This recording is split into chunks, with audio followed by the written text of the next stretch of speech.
Ikhetha igumgedlela inkosi enkulu uBombela esitimela samampondo ubaba mkhulu umkhulu womkhulu phakade amen. Namhlanje igumgedlela lizokhuluma ngendaba yedlozi. Elikuye idlozi makabulawe. Kusho incwadi yayo inkonjane. Idlozi lona ngabe liyini na? Idlozi phela umuntu osashona. Umoya wakhe ubizwa ngalo idlozi. Lo muntu kungenzeka kube ngumuntu wakini owashonayo emandulo noma kube umuntu owashona emphakathini noma kamakhelwane noma owayesebenza khona ekhaya kini elusa izinkomo. Umoya wakhe uma usubuya umoya wedlozi. Khona kungani kuthiwa eBhayibhelini umuntu onalo moya wedlozi makabulawe? Phela iBhayibheli liyincwadi lifana nenoveli. Kumele uqale uthole ukuthi ekuqaleni bekade kwenze njani kuze kuthiwa lo muntu ongenwe idlozi makabulawe.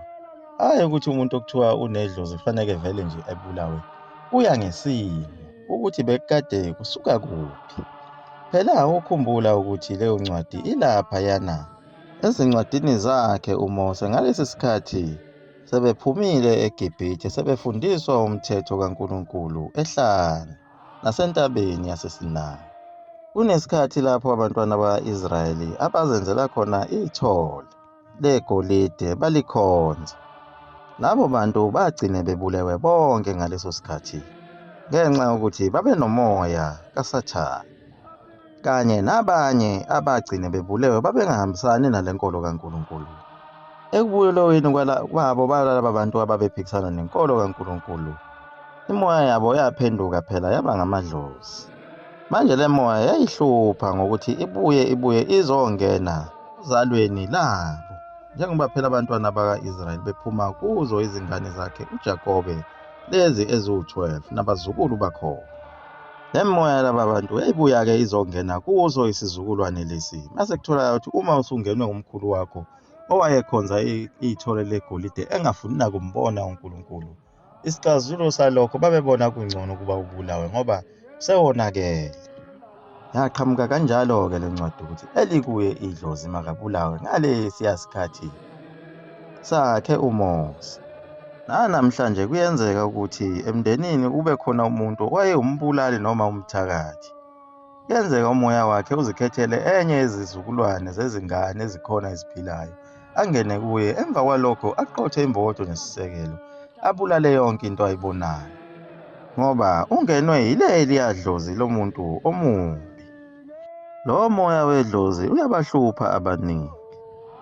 Yebo, idlozi umuntu okade ephila lapha emhlabeni, kodwa osenkingeni.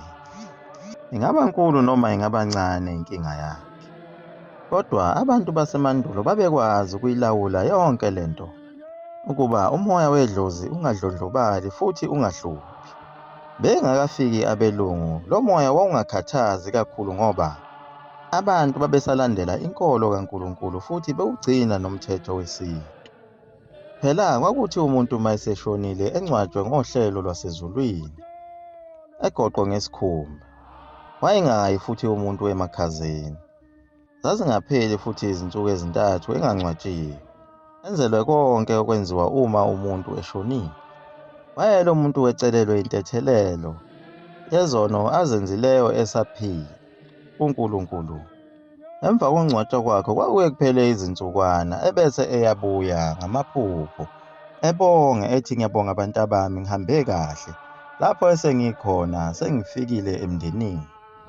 Uma futhi lo muntu enenkinga wayeke buye esho ukuthi bantu bami kangihambanga kahle, ngimiselwe icala lami engalenzayo. Ngiyacela ukuba lithathe imbuzi niyokwenza umnikelo wokushiswa, ningicelele intethelelo kuNkulunkulu ukuze ngiqhubeke nendlela. Babe bakwenzeke lokho-ke abantu basendulo. Ebese lowo muntu lowo owumoya wedlozi ehlukane nabo, afike abonge athi, ngiyabonga, sengiyahamba, ngike niphinde nimphuphe lowo muntu. Futhi ukhona umuntu omunye umoya wedlozi osuke unganawo amacala, kodwa kuwukuthi emumva lapho asuka khona kunezinkinga, mhlawumbe nje ushiya abantwana besebancane. Wayeke buye lowo muntu onjengaloyo ozalweni lakhe ezochaza ukuthi, ngicela ningigadele abantwana bami, ngoba angikwazi ukuqhubeka nendlela ngingazi ukuthi bahlezi kanjani. Nabo abantwana bakhe babe bethi uma bekhuleka becele kuye lokuthi, baba sisenkingeni sisele sodwa ekhaya sazi siyogadwa ngubani. Ebese lowo moya wedlozi uhambe uyozalweni lwakhona lapha ekhaya uyokhuluma komunye umuntu ukuthi akuphuthunywe kuyogadwa lezi ngane. Kodwa wafika yena lowo phela oyinkonjane. Wathi mayifika wathi zonke lezi zinto kazilunganga. Wathi abantu abamnyama bakhonza imimoya yabantu abangasekho. Wathi iyekeni yonke lento, nabantu bamlalela lo muntu oyinkonjane. Ekuyekeni kwabo, laba bantu abahambayo emhlabeni basala besenkingeni bengasakwazi ukuqhubekela phambili. Uma kwenzeka lo muntu ethi uyazama ukubika ukuthi ngisenkingeni angikwazi ukuqhubekela phambili, yayike ithi inkonjane kulaba bantu, anobatshela ukuthi fire in the name. Ngebala bakwenza abantu lokho, bathi fire in the name kusukela ngeminyaka yama-1700 ngesikhathi umlungu efika nayo le nkolo yakhe. Abantu abafa kusukela kuleyo minyaka kuze kube manje basenkingeni, abekho ezulwini futhi abekho emndenini. Kuhamba isikhathi laba bantu bebuye bethi bazama ukuzokhuluma emndenini, yibo phela laba abaphendula izingane zibe izangoma. Njengoba izangoma sezigcwele lonke izwe, yiyo imimoya yalaba bantu. Bayakhala, bafuna ukuya kuNkulunkulu, bafuna ukuya emndenini, kodwa bavimbekile ngenxa yezinto ezithile ezazisele eziyimisebenzi abangazenzanga besesemhlabeni. Kuze kube namhlanje siyehlupheka sonke, akekho onganawo lo moya. Uzama ukukhuluma kodwa manje thina asifuni ukumlalela lo muntu osenkingeni ngenxa yokuthi silawulwa yiyo phela inkonjane.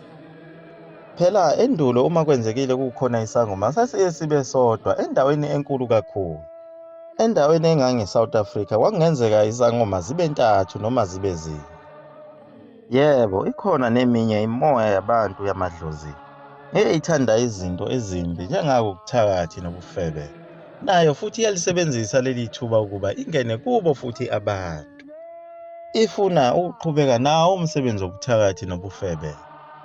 Le mimoya inamandla ngoba uyakwazi ukuthi noma kungeyena umuntu wakini angene kuwe, noma umuntu owayisebenza ekhaya kini owashonayo elusa izinkomo, uyakwazi lowo muntu umoya wakhe oyidlozi ungene kuwo. Kodwa lo moya uma ungalungiselwanga okufunayo angeke uze ukuyeke, uyohlupha izizukulwane ngezizukulwane. Kodwa uye futhi umlungu wabanga ukuba lo moya uhluphe kangaka ngenxa yokuthi ngesikhathi esilahlisa amasiko, ngisho ogogo bethu abagananga ngendlela okufanele begane ngayo. Abanye babo abalotsholwanga, abazifakanga nezidwaba yokuhlonipha imizi yalapho babegane khona. Lapha bekhona njengamanje njengoba sebashona bayahlupha, basenkingeni. Nomkhulu bethu abaqhwaga izintombi, bazithatha baziganisa ngenkani bengazilobolanga. Iyona nto esuke ifunwa yilo-ke idlozi ukuthi uyihlawuleke kula macala ababewenza emandulo bethakatha abanye babo. Lo moya uvamile ukuthi ufike kuwe uthi hamba uyontshontsha imali noma hamba uyobulala lo muntu. Usuka ufuna ukuthi uxazulule lezi inkinga zawo kuphela. Kodwa umfundisi uye ethi ukhonza idlozi ngenxa yokuthi ufuna ukuthi wena uthathe le mali ofanele ngabe uyokwenza ngayo lezi nkinga zakini yembuzi uyinike yena ukuze ondle umndeni wakhe. Kulula ukuxazulula lezi nkinga zedlozi kuzimbuzana ezimbili ezintathu kunokuba wondle umnumzane womuzi wakhe impilo yakho yonke, ekubeni lo moya uzoqhubeka uhluphe izingane zakho nabazukulu bakho ngenxa yobugwala bakho. Ziningi izono ezenziwa imindeni yakithi nomkhulu bethu ababeshaya ogogo. Bamile lapha bakhona, kabangene ezulwini, kabangene emndenini. Kodwa mina ngizothi fire in the name. Angeke ukusize ngalutho wona loyo fire. Ngisho ungakholwa kanjani, uma lo moya ungayinikanga into oyifunayo ngeke uze ukuyeke izizukulwane ngezizukulwane. Ingakho ukholwa kodwa ube uhlupheka nezingane zakho zizigebengu. Zidakwa nangutshwala kodwa ube uyikholwa. Fire in the name liyaguqa lapho ikumgedlela mzukulu wamafutha omkhovu uDuwe intombi nesoka phakade apha.